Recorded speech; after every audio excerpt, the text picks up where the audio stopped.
The next Chapter 4 trailer is rumored to be releasing here in just a couple days, and today we're going to talk about why people think this and if it's true, along with some big new character lore reveals, upcoming Chapter 4 dev updates, a new controversial Poppy Playtime game, and much more. So first, starting off big, the content creator Nice, who interviews a lot of Poppy Playtime developers, announced he would be interviewing developer Anthony this Friday, which is actually pretty big because Anthony was responsible for creating things like the Chapter 4 trailers and also organizing the ARG.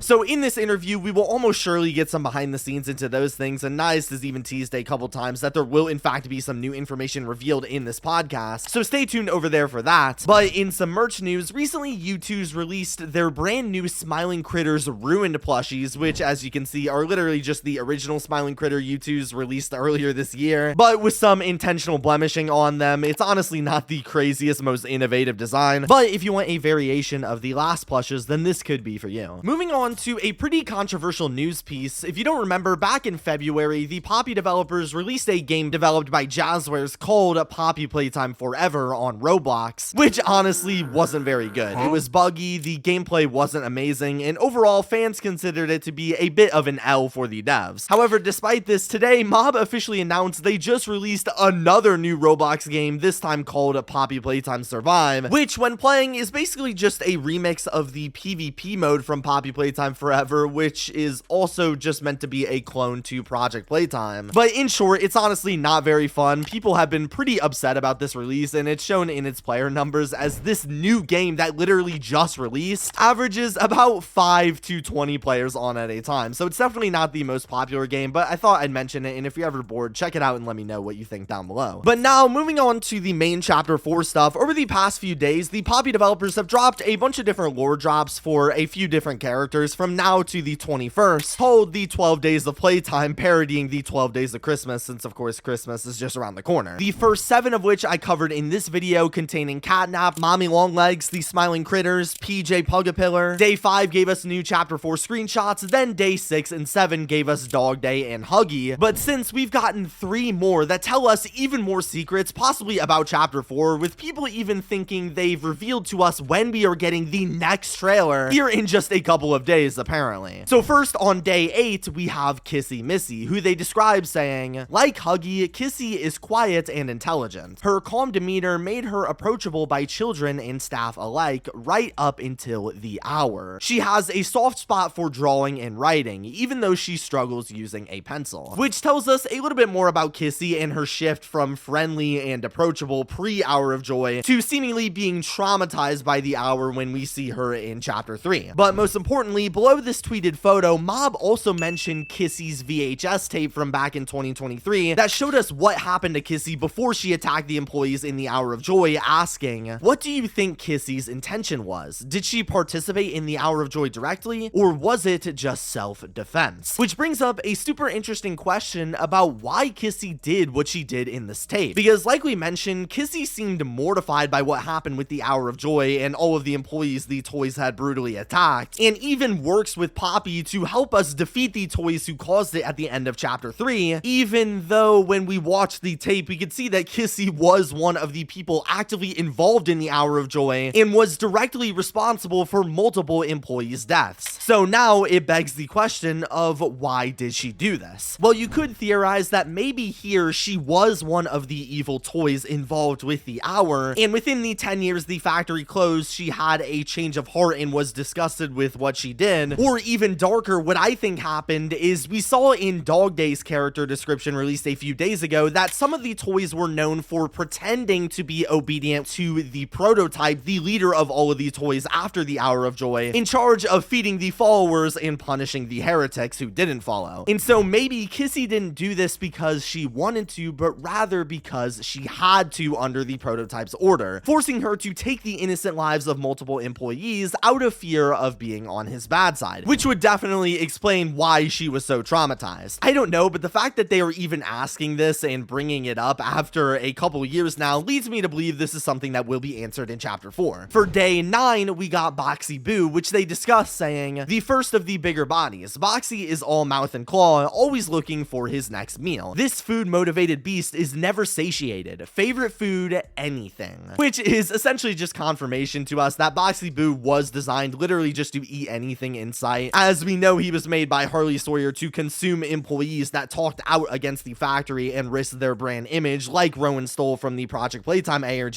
who eventually became Boxy Boo's lunch. Then on day 10, we got the brand new Nightmare Critters, which we finally are getting some lore answers on, saying a line of experiments that built off their predecessors, the Smiling Critters, confirming they came first. Ironically, most of the Smiling and Nightmare Critter experiments got along rather well, at least for a time, which seems to suggest there is some kind of beef going on between the Smiling Critter experiments and Nightmare Critter experiments, which I guess would explain Baba Chops attacking Dog Day in the teaser trailer and opens chapter 4 up to some more lore revolving around the Nightmare Critters. Plus, in the image, we can see here there is a VHS tape for the Nightmare Critters, implying there was most likely some kind of Nightmare Critters cartoon or something like what the Smiling Critters got, which is super interesting. I imagine we'll end up seeing whatever this is in chapter 4. And also, we got this new render of the critters, which the devs actually gave me unedited here, so that's a cool little art piece. I don't know why Icky Licky is all the way up there though. Now currently there are still 2 days left of the 12 days. However, there has been a looming question hanging over this entire event. What exactly happens at the end of the 12 days? Who will the last character end up being? Well, a lot of people have been theorizing that on the last day of this event, we might actually end up getting the next chapter 4 trailer, or at least something big. And there's actually a lot of evidence for this theory. As one point people have brought up to support this is on day 5, we actually ended up getting some chapter 4 screenshots to hold us down for a bit. So people have assumed, or at least theorized, that the final day this is all building up to is going to be something bigger than some screenshots, again believed to be a trailer to end the year off. This makes sense, especially when you consider that of all dates, the 12 days event themed around Christmas time doesn't end on Christmas like you'd think, but rather ends on the 21st. So why not the 25th, what this is meant to be anticipating? Well, people think it might be because the developers actually recently told us they were officially going to be going on break for the rest of the year on December 23rd. And so, of course, if they are working on something for the end of this, which people think that they are, then they would have to end the countdown before the 23rd so they could release their final reveal of the year and eventually go on break. This also would make sense in terms of speculation around the game's release date and when it will get revealed, because I was actually told by the CEO, Zach, after interviewing him, that at least the original plan for chapter 4 was to reveal to us the release date of the game before 2025. And so if what everyone has been saying is true and there is one more trailer, that would obviously have to be where it would be showcased right before the year end. Granted, I know plans change wildly, especially for Poppy Playtime chapters, so it's also totally possible between my interview in July to now, plans ended up changing, so don't get your hopes up. If this does end up being a trailer, most people think it's going to end up being a gameplay trailer, since we are less than a month from release and still don't have any kind of gameplay, or even any gameplay details for that matter, like how any of the characters will work, new grab packs, or anything, along with maybe our first look at the true chapter 4 main villain, since a lot of people, myself included, have theorized the chapter 4 main antagonist is still yet to be revealed. So maybe we'll see them then. Again, these are just rumors, but I guess we'll see here in just a couple of days.